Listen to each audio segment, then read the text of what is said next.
In air racing, it's the man, the machine, and the clock. But people don't understand how hard the race is. You have to try to eke out the very last little bit. You have only one chance.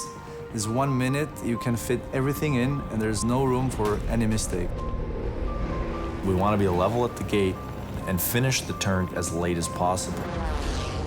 The planes are rolling at 400 degrees a second. We get a penalty if we are 10 degrees out of position.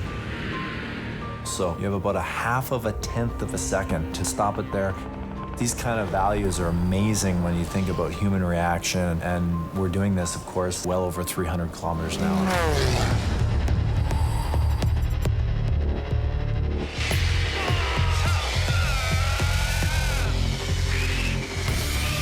The G-force in the cockpit is the invisible enemy. It's there to try to knock you off of your game. The Gs we're experiencing in the aircrafts are very, very high. We're going up to 12 Gs. This is much more than the F1 drivers are experiencing, so it's really tough on the body. My body, you know, with all the equipment on, I weigh in at 75 kilos, and you know, you pull 12 G, you're looking at about 900 kilos of my entire body, you know, my spine has got to support that weight.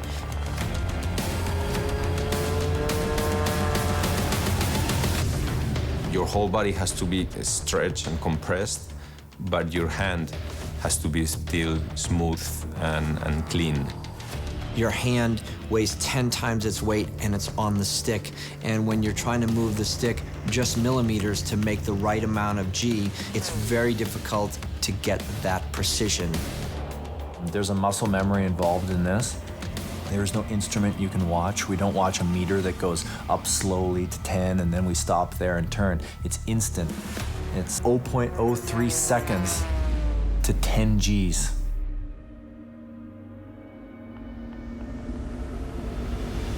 Going in the track, everything has to be automatic. Everything has to be precise. You have fraction of a second for reactions. A really, really good race pilot doesn't think about anything except flying fast. You make sure that you've got a plane that you know you trust. You make sure you've got a team that you know and you trust. And the team are looking after the plane, they're looking after you. You have to be able to withstand the pressure of all of those external factors as a race pilot to go fast. And that's the difference between winning and losing. How well can you fly on the edge under pressure?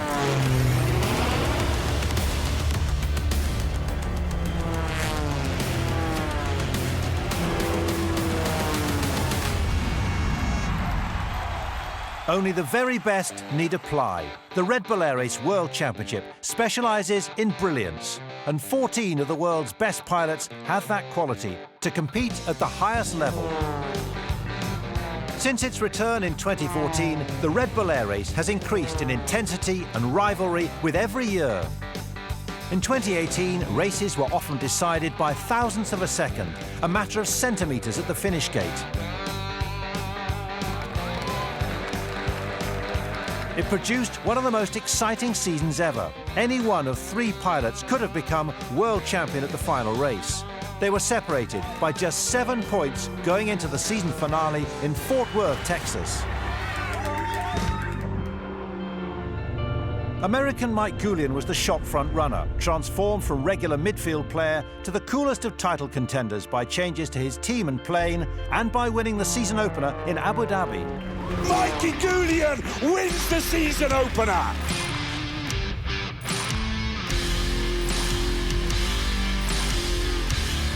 We have one of the best teams, if not the best team. And they do a good job of keeping me centered, keeping me focused, keeping me on task, and that's one of the keys to success. We've worked so well as a team this year that they've helped me be a better pilot. It's a product of all of us being relaxed and confident in what we have to do and what the job in hand is. You are talking to a very confident pilot, and you're looking at a very confident team. We know the job that we have to do, we know how to get there, and we think that we can win. To reach this point is a plan come together. that we've been fighting for since 2014.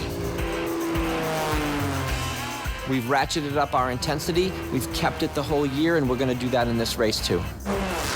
This is a team that never stops challenging themselves. To come here and say we're not fighting for wins, not fighting for the World Championship doesn't feel honest.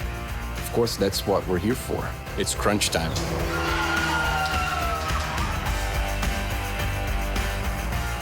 Second of the title challengers was Australian Matt Hall.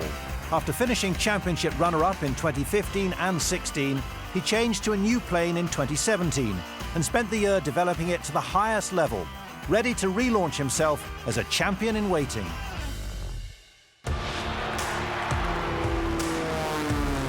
Dreams shouldn't have a timeline set to it because all you do is put pressure on yourself. And the dream starts to become more of a nightmare than a dream. I've done a lot in my life that has been time critical, pressure critical, survival critical. In the end, this is a sport where my life isn't on the line if I get a penalty. So I'm pretty relaxed about it because all I've got to do is just keep flying the best I can in a sport. And if that results in me being world champion, that's great. No, there's never such a thing as relaxed racing. There isn't. Maybe other people can do that, but I can't. But that's why I love it. We're near the end of the season. There is pressure, but we're not doing anything different to what we have done all year. And this is where Matt Hall keeps the energy up. But there are little differences in what my job is to keep the team focused. So the TC, sometimes we say it's like being a duck. You know, you're pedaling really fast under the water and everything's smooth on top. And if the team think we're not doing much, then we've done our job well.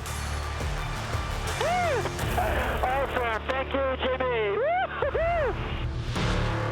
Completing the trio of contenders was Martin Schonka from the Czech Republic, runner-up in 2017, but utterly determined to get it right 1 year on.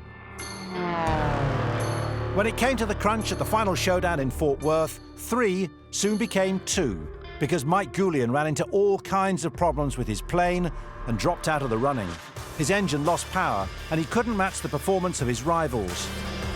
It has been a dramatic pathway for Goulian to this round of 8. Engine issues in the round of 14. Pylon issues in the free practice. 2 seconds of penalty for incorrect level flying in gate 7. That could not only put pay to Goulian's chances of reaching the final 4, it could also deny the American the world title of 2018. He's given Martin Schonka a golden opportunity, a golden pathway. All his hard work unravelled at the wrong moment, and he had to settle for 3rd overall. But that left Hall and Schonka head-to-head for the championship, each with just 1 flight left in the season, to win it or lose it. Whoever flew the faster time through the track would have their career transformed. Hall grabbed his chance superbly, setting his best time of the day. Here he goes, Australia into the lead! That stacked all the pressure on Schonka, who flew last. The Czech had been in exactly the same position 12 months before and had buckled under the pressure. Once again, victory was in his own hands. But this time, his attitude and mindset were completely different. Martin is definitely more experienced pilot. He knows how to handle the pressure. We are trying to help Martin not to be distracted, to get into this racing mood. We know that to lose is super easy. The results here in the championship are super close, and every little thing can decide the race. Thinking about the championship, it's just distraction, nothing else. I think it's definitely better than last year because we have kind of experience that we were trying to fight until the last flight of the season and we didn't make it. Thanks to this experience, we don't feel that pressure from last year. We just found out some key learnings, how to be better. You just can never stop believe. That's what we are trying to do. Martin Schonker needs to better a time of 53.100, and he is the world champion. Misses it, and he goes second. First thing to watch, the smoke is there, no penalty, entry speed. Like Matt Hall, does not want to gamble going over 180 knots. He's just ahead of the Ghost plane. Gate 3 to Gate 4, now the first pull-up and vertical turn maneuver. Green light for Martin Schonker. The Czech Republic, at this point in the challenge, are just ahead of Australia. That is a big green light. Here comes the all-important chicane to turns 7 to 8. Beautifully done. Can he keep it concise around there? It looks like he's just leapt ahead of Matt Hall there. That is very good flying from Martin Schonker. He's over 3/10, Paul. The right side of the clock. Second VTM, and it's still clean. It's still out of the textbook. Schonker has the advantage. Remember, if he beats Hall, he's the world champion. And surely now, Schonker has done enough. He goes for the line. Schonker is the champion of the world! Martin Schonker has done it in the very last flight. He screams with joy. What a finale!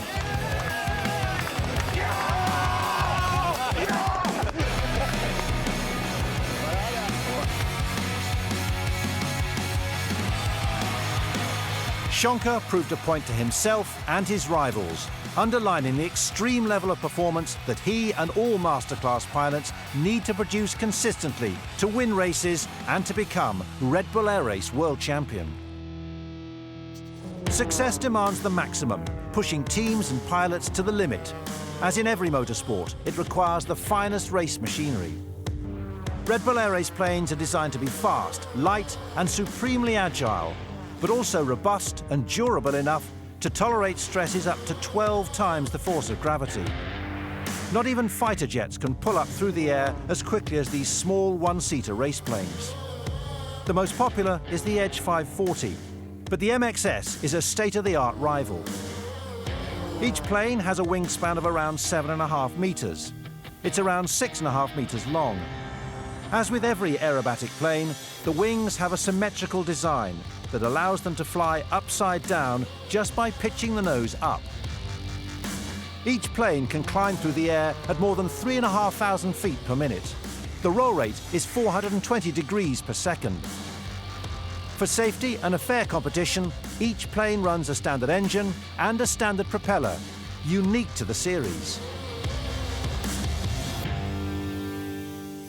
This engine is specially designed for the Red Bull Air Race. Since 2014, these engines have been standardized, which means that teams are not allowed to modify or tune the engine in any way. The engines are standardized for 2 reasons. The first reason is to ensure that all the race teams have the same horsepower. This makes sure that the battle for the Air Race Championship is fair and exciting. The second and even more important reason is safety. Having a non-modified engine is more reliable than a modified engine, and when you're flying at 200 knots, 20 meters above the ground, reliability is a very good friend to have.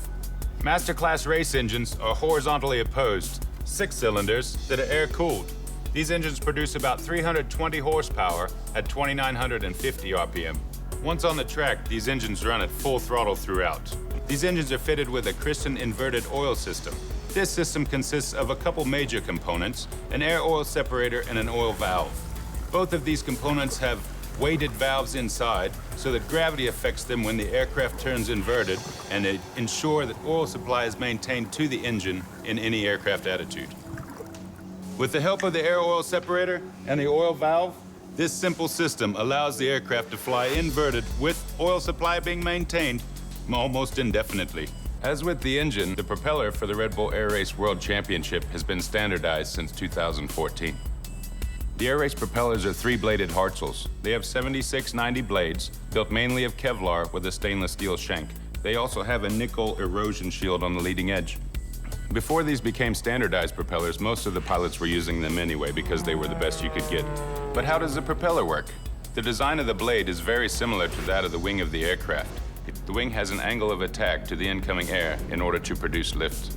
The larger the angle of attack, the more lift that is produced, but there's also more drag produced. So every wing has an angle of attack where it operates most efficiently. In the simplest terms, a propeller is nothing more than rotating wings that pull the aircraft through the air, similar to how a wood screw pulls itself into a piece of wood.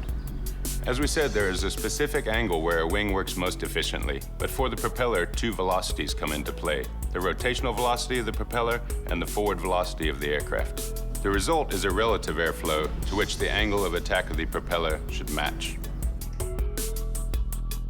The tip of the propeller blade is traveling much faster than the root. So because of this, the tip is much flatter angle of attack than the root of the blade. This is something we call pitch distribution. Aircraft travel at different speeds, so for low speeds, a flat pitch is best, like a car in a low gear. But for higher speeds, such as race speeds, a much steeper pitch is needed, like a car in a high gear. This Hartzell propeller has counterweights.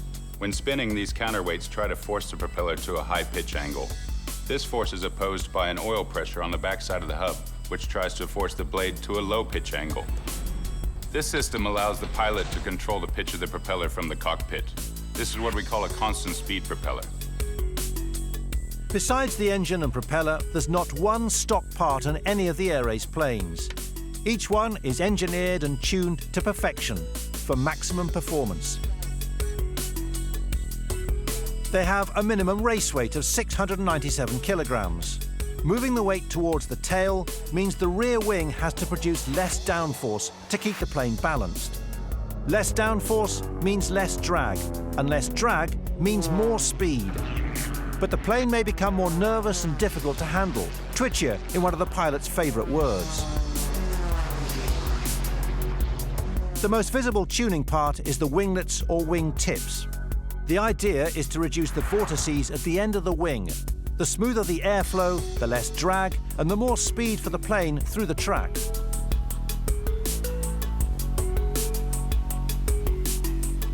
But it's not just winglets that are refined. Every single component is aerodynamically optimized: rudder, wheel cover, canopy, and turtle deck. Some teams also work with vortex generators to improve performance by maintaining a steady airflow over the wings. Oh, but there! Always they want to avoid a wing stall, when the airflow over the wings cuts out the lift needed to hold the plane up. One major part consistently being worked on is the cowling, the engine cover. A cooler engine delivers more power. But there's a delicate balance between efficient cooling and reducing the levels of drag at the front of the plane. The rising level of performance at the Red Bull Air Race has given the technician a highly specialized and relentlessly demanding role. It's been a few years now since technicians really made the airplanes fast. You know, back in 2009, 10, even a little bit 14, you would see this going on where the technician was making changes and maybe building some parts and rough modifications or making the plane lighter. And that level of design and engineering has gotten so complex to get the last little bits out of performance that we're after. It's shifted almost to a dedicated engineering role. So the technician's job in today's race is to make sure the plane is performing at its peak potential as a priority for the sport, and then of course as reliable and as safe as possible. Sometimes the wheel cover, if you change the size or the shape of it, you're changing the airflow, and that can give you maybe 1 knot. You may say, okay, 1 knot, that's nothing. Yeah, but 1 knot is 200 of a second, which is a lot of time nowadays for air race. And he's just 200ths off the pace. Matt Hall now does that beautiful roll out of the VTM. He goes clear of Schonker. It will be close. Oh, Schonker has just won. Schonker wins round 6. As you see, I mean, we've seen more qualifying, you know, out of the 14 guys, 12 are within a half a second. I mean, you know, half a second's nothing. In this game, you have to keep adapting. Otherwise, you know, if you stand still, you're left way behind.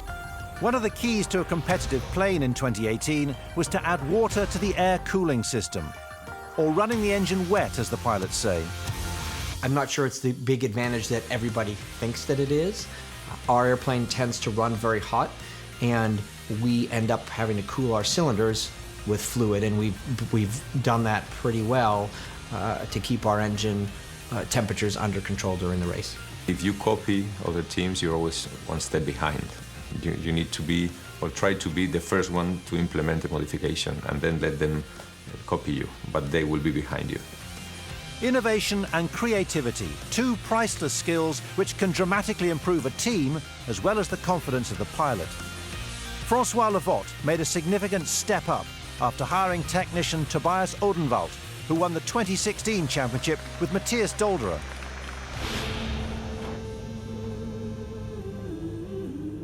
Why is it getting better in 2018?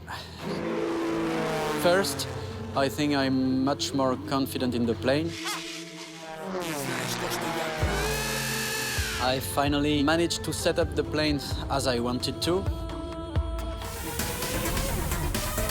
Toby is a huge igniter for new things on the airplane, so we are trying to follow his pace. Sometimes you have to push him a little bit, I think. We force him a lot to try different things, to fly different lines, to fly different styles, to fly something harder, to fly something softer. So he tries to fly all the time horizontal, and he is doing small correction because he's from aerobatics. This is not the way you're doing racing, because the correction cuts speeds, but racing is to be fast. It's challenging because I've learned for 3 years to make my flight smoother, and all of a sudden, now I have to go back to high roll rates and sharp corners.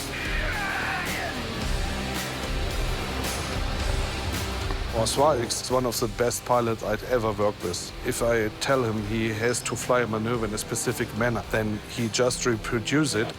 Now he can use his potential. I'd like to be consistent in the Final Four. Why not winning a race?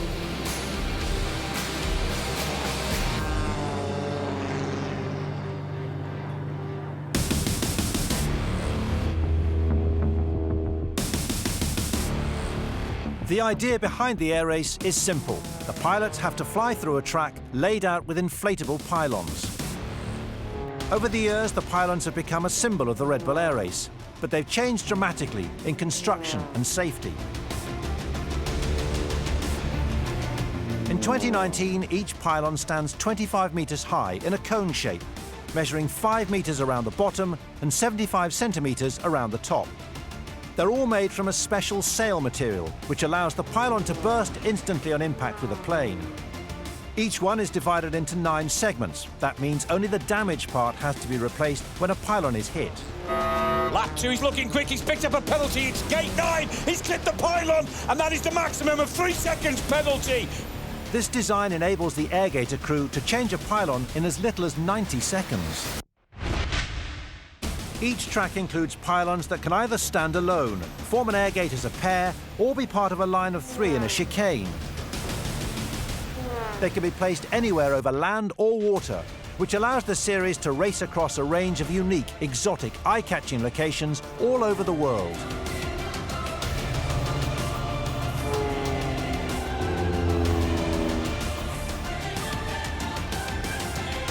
The teams are given precise data on all the tracks and spend hours doing simulations to research the fastest racing line.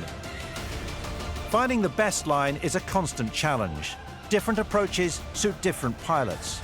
And over each race weekend, tacticians in every team are fine-tuning their strategy by comparing the data from simulations with live results from race conditions. Visualization and repetition are also key for pilots to learn their lines for the big occasion. Los grandes deportistas están construidos de excesos. You have to work a lot in your mental preparation because this is a mind game. We fly with our minds. The goal is to get to race day in the best mental state that you can achieve. En el deporte de la alta competición, en cualquier deporte, a la hora de competir, es tanto un acto físico como un acto puramente mental. Now watch the Spanish pilot carefully with a very aggressive style. The thing about Juan is that he's very stubborn and a perfectionist. It's good to be a perfection, but also I think you need to have limits. That's a great mental point to develop. Depende de la mentalidad del deportista, así va a ser su nivel de competición, así va a poder explotar todo su talento en un ejercicio de puro rendimiento. Is this the kickstart of Velarde's challenge for the 2018 title? I see a direct relationship between good mental preparation and good performance in the race.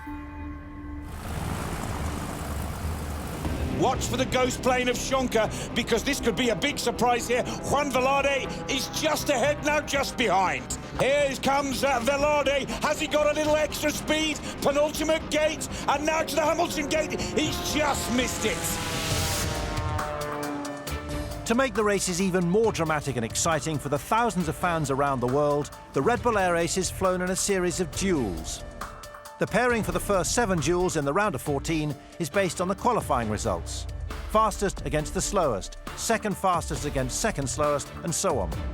Schonka is in trouble here, and Kirby Chambliss has thrown the championship wide open, because Schonka now is 1.12 off the pace and is struggling to beat Chambliss, struggling to fly quicker than Goulian. His day is over. Watch the clock, watch it carefully. Schonka is out of the race. The 7 winners, plus the fastest loser, progress to the next round, the round of 8. The pairings here are based on their times in the round of 14.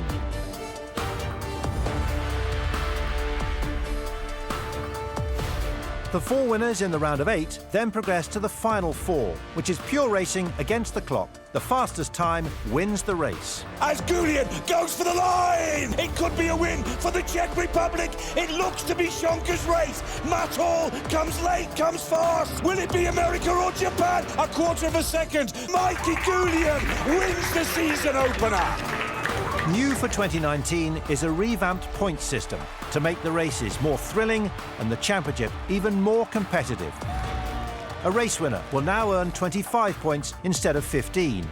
The runner-up will get 22 instead of 12, and there are 20 for third place, with points available all the way down the finishing order to 13th. Qualifying also becomes more important in 2019 because the top 3 pilots in the session will all score points on a sliding scale. 3 for first place, 2 for second, and 1 for third. But the goal remains the same. The pilot with the most points at the end of the season will be crowned Red Bull Air Race World Champion. To keep the championship safe and fair, the air race has a rule book, applied and acted on by the judges and race director watching on from the race tower.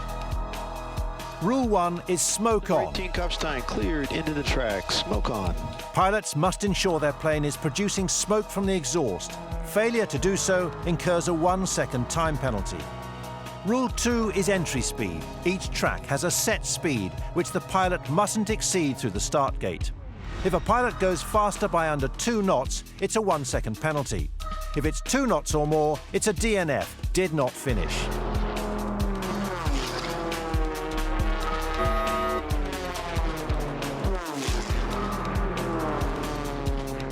Each pylon or air gate has to be passed at the top 40% of the pylon, clearly marked in red.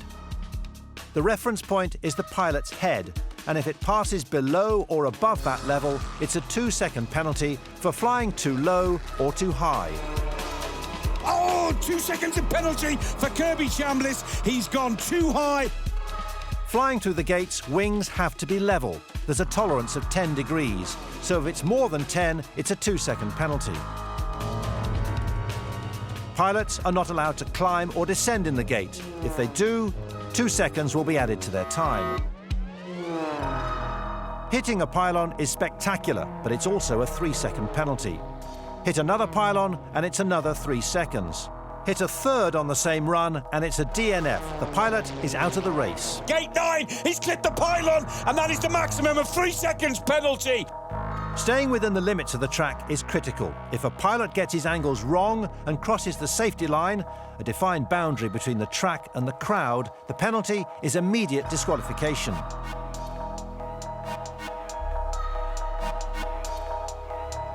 One of the most important regulations is the G rule.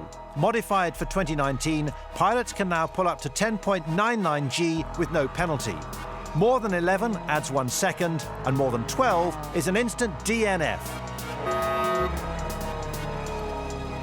The new season of the Red Bull Air Race promises to be even more competitive, with the margins between the 14 pilots ever finer. Since its official launch in 2003 in Austria, the series has evolved and developed into the most sophisticated aerial challenge in the world.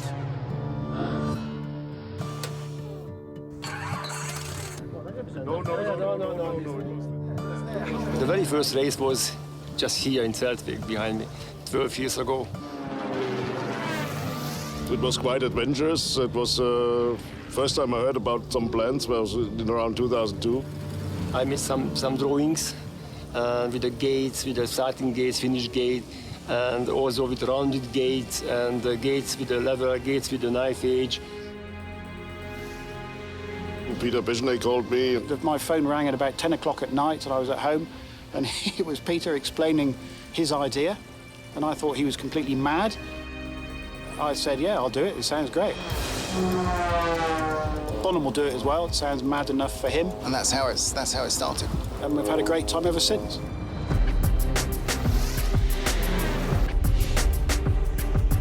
The first races were obviously very sort of raw. You know, we didn't really know. We were making the rules up as we went along. We're all coming out of the aerobatics, and which are judged by people, and we wanted to have something measurable. I'd describe it as a run what you brung kind of race. You know, it was, let's see what we've got in the hangar. We'll take that to Zeltweg, and we'll see how it works. The planes were not specially designed for the air race. Russian aeroplanes, which are fantastic for aerobatics, but not very good for racing. The pylons were very different. If you remember, it was a kind of sausage with 1,000 of ropes to make it fixed, and they were very, very sensitive of the wind. And you could get a windscreen wiper effect. We'd kind of be approaching, and it was, you know, close an eye and try and go through the middle, and we'd actually try and duck to go lower, because down here there's more of a gap, and there were no rules about flying low then. If you were hitting them, they could cut in your wing. I mean, it was not like now you hit them, that's it. Now they're fantastic. Every part of the air race has come on a long way in those 12 years. It's amazing.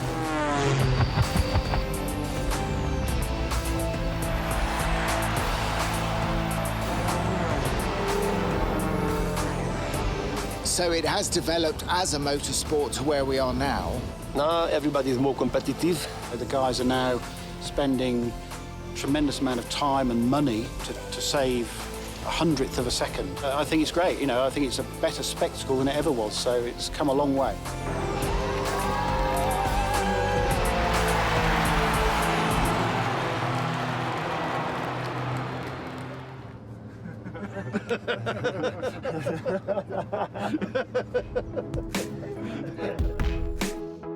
Only the elite in aviation have the necessary skills to fly such high speeds at low altitude through specially designed racetracks in some of the most breathtaking locations on the planet.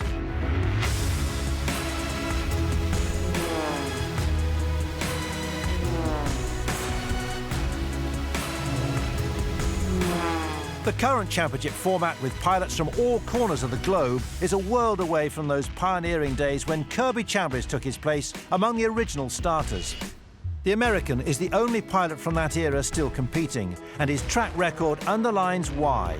2 world titles and 32 podiums, including 10 race wins.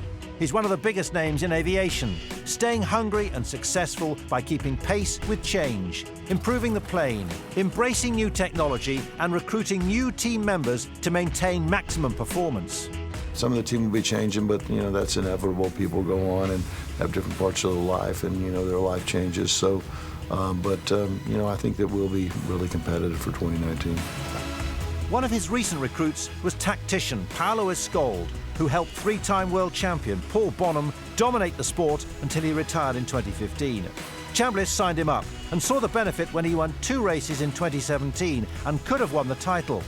The Texan and the Brazilian have become a formidable double act and are sure to be contenders again. a love and hate relationship, of course. You know, he's pretty diplomatic for, you know, an aeronautical engineer, I guess, and he does have some social skills. When everything goes right, it's the love and everybody's happy, but most of the time it's not going right for us. Kirby Chambliss picks up another penalty.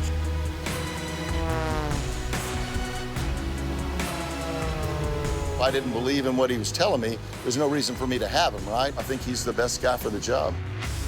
For the computer, it's super easy to fly that, but for him, it's not, and I need to remember that.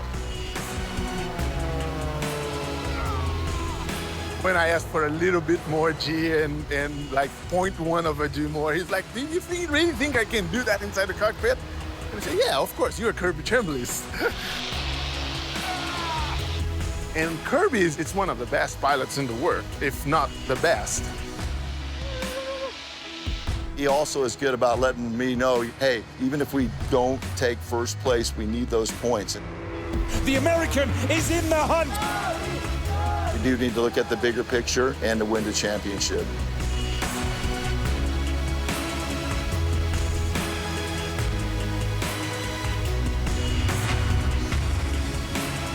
Tell people probably out of the 14 guys, you know, that 12 can take the first spot, you know, I mean, at any given race. So all you can do from the pilot standpoint is you go out and you try to lay down the fastest time you can do and hope, you know, hope for the best.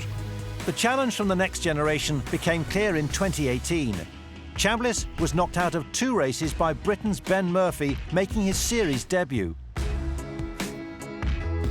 Kirby may well just do this. 58.996. Ben Murphy goes through to the round of 8 for Great Britain. Murphy also scored points in his first race, earning immediate respect from his rivals. No surprise then that the former Red Arrows leader exudes calm and confidence for 2019.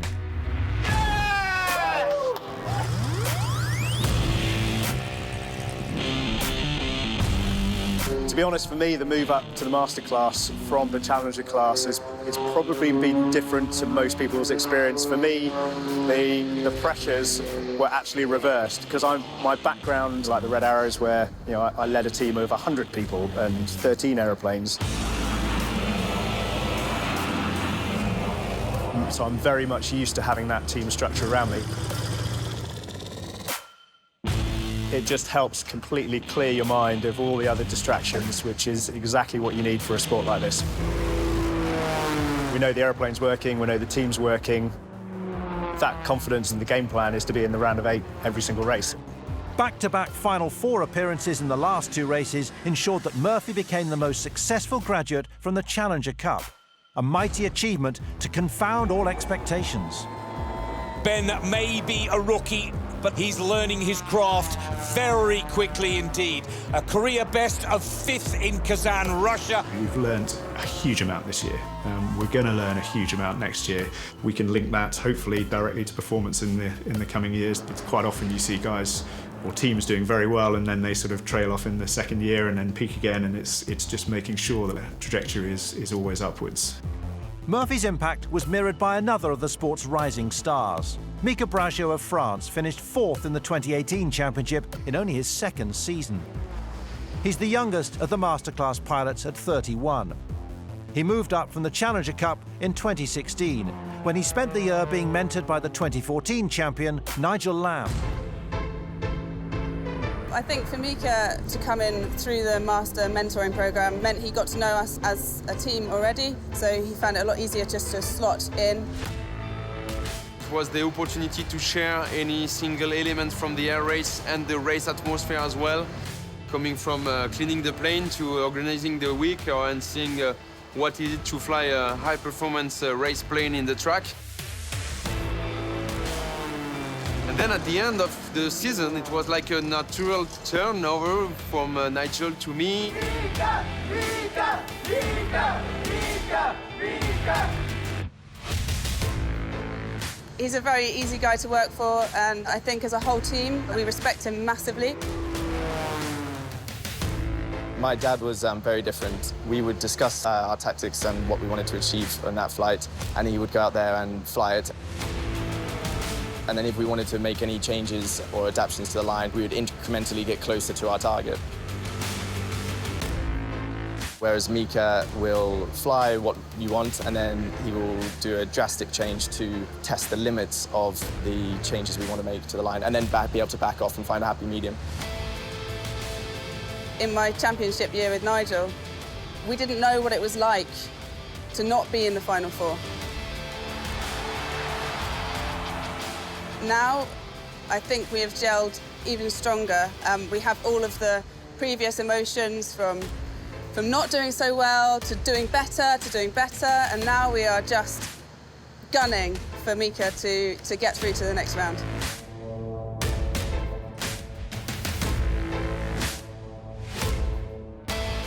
The Frenchman is ambitious to fly high, yet humble enough to keep his feet firmly on the ground. I have to say, Paul, no sign of nerves from the Frenchman in his first Final Four of his career. He's looking to go 58 seconds is the target, 57, and he could be on the podium. Brajo, again, is right in the mix. If we can be every race in the Final Four and reach the podium and win races, that would be fantastic, definitely. That's, I think, our target for next season.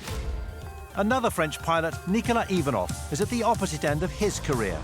A proven race winner, he still has the hunger to match his years of experience, even though 2018 was one of his worst seasons. Next year is going to be much better than this year and much better than the year before. I want to be back on the podium and on the top of the podium if it's possible. Optimism and aspiration run deep among the pilots ahead of the new campaign.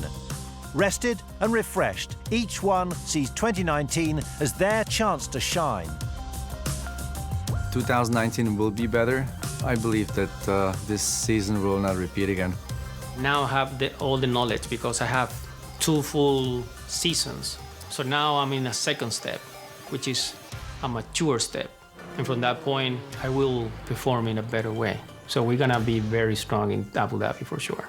Christian Bolton, so strong in the round of 14. I don't know in terms of results, because I think that predictions are very difficult to make, especially when they are in the future. I like the idea that we're getting better and we work very honestly. The highs and lows of competing in the Red Bull Air Race are best seen in the performances of the 2016 champion, Matthias Dolderer. Untouchable in his title year, the German has been almost unrecognisable since. Breathtaking qualifying laps have too often given way to error-strewn race runs. If only he could rediscover that winning mindset. Success and losing is so close together, and it gets even closer because everyone is speeding up. They all learn, they all know how it works. So it's getting more and more difficult to win the race and even the World Championship. You want to be a world champion, you put a lot of pressure on yourself, and the expectation is really high. And this expectation you would take actually into the racetrack, saying, I want to win, I need to win. Dolderer's successor in 2017, Yoshi Moroya, can sympathise with the German's bumpy ride. He didn't win a race in 2018, having won 4 in his champion season. But the Japanese ace is determined to set the record straight in 2019. I set up already the plan ready to go for 19, but also, the team is developing many things, and on the background it's going a lot, new technology and new research, but mainly focus on flying and focus on pilot technique skills and the lines, and maybe that's enough to win the race. The plane is enough fast for now, so I think that's the way to be back to the champion again. At least Moroya and Dolderer know what it's like to stand on top of the world in the Red Bull Air Race. Mike Goulian came so close to achieving that dream in 2018. Finding the same groove to improve again at the 11th attempt will be a big challenge.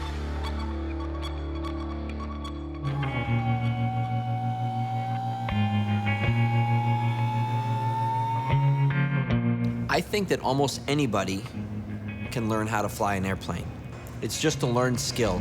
And if you want to do it badly enough, you'll become a pilot. And there's a difference between a pilot and an aviator. A pilot motors an airplane around the sky. They don't feel it, they don't smell it, they don't get any emotion out of it. But an aviator, they get all of that.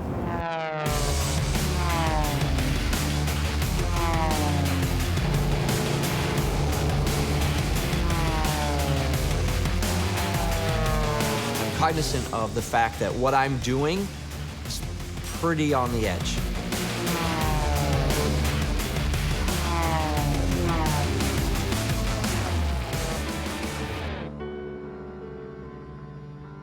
When I get out of the plane, I want a spectator to say, that guy there just gave it his all. Every time you're done, to be able to walk away from the plane and go, yeah, that was everything I could give, then I'm proud. I'm proud of my effort. I might not always be proud of the result, but I'm proud of the effort. Let's watch this clock carefully. It could be a big upset. He's going for it. Full throttle through the finish gate. Mikey Goulian, the first of the North Americans, through to the final. When I think about the pressure, there'll be more next year than there was this year. So it will be hard for me to stay under control, especially if we go to Abu Dhabi and we don't win, or we're not on the podium and we're 6th or something like that. Then there'll be some pressure because we have expectations on ourselves. I think we'll be back as a stronger unit and as a stronger element next year, both my flying and the team as well, because we learned a lot this year. We learned how to win, and that's a big deal in the Red Bull Air Race. Trying to put yourself in position to win every week is so hard to do, and we cracked that code. Matt Hall's staying power has never been in doubt. The Aussie's been runner-up in 3 of the last 4 seasons, and he won't rest until he's landed the biggest prize of his career. He has all the experience in the world.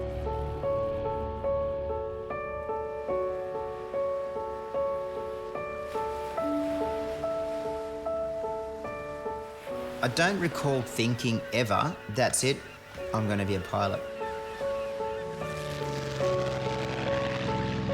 I do not have that memory in my life. I have aviation memories from my first memories, and those first memories don't include me going, oh wow, it's a plane. It's a first memory of going, it's just another plane. So somewhere in there, I've made an assumption that, well, of course I'm going to be a pilot. There's no decision to be made.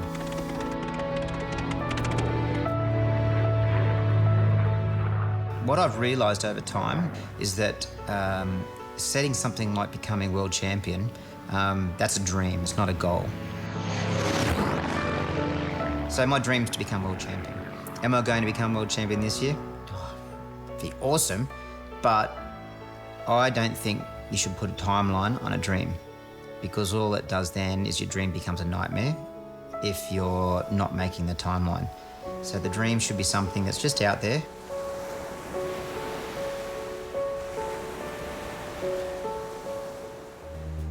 The dream lives on, waiting for that magic moment. I had a funny thought run through my head that it's kind of like at the end of the year losing all of your frequent flyer status points and you've got to start from scratch again. you get all these points in the bank and then it's like, yeah, you just lost them at the end of the year because you didn't use them. But there's next year, we'll go and rebuild another bank account. Another former fighter pilot, Martin Schonker, has become the man to beat. The Czech won half the races on his way to the 2018 championship. But retaining the title will take another level of concentration and commitment. Only one pilot in the history of the series has managed to win back-to-back titles. I always wanted to be a fighter pilot, and I read many books, my father's books about pilots. So I wanted to be a jet pilot and fighter pilot, like all these heroes. I was a huge fan of the aviation and airplanes, but I still didn't know if I'm gonna like to be in the airplane and if I'm gonna be sick or whatever. And when I was 17, I flew for the first time at Tabor Airfield. It's my hometown, and it just changed my whole life. Because I spent 15 minutes in the motor glider, 2-seater, very slow, beautiful airplane, chick made, and these 15 minutes just was the decision point. Right after the landing, I signed in to pilot training, and from that time, I've been always in the air. There are no weak teams here. Everyone is so fast. and we'll do just our best to win again. And it will be tough, but hopefully we'll be here, we'll be ready, and we'll ready to challenge anybody.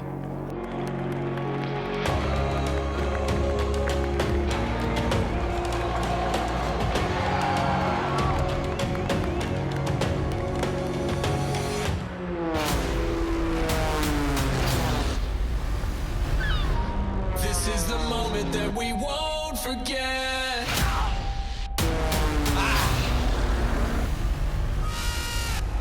This is the point that we have dreamed of all these years.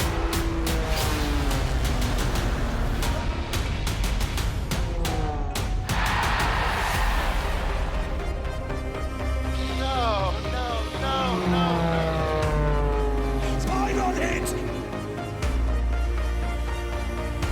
Right here and now we're making history. The chase is on. Mikey Julian wins the season opener. Matt Hall rocking in Cannes. Juncker is on fire. Full throttle, full speed.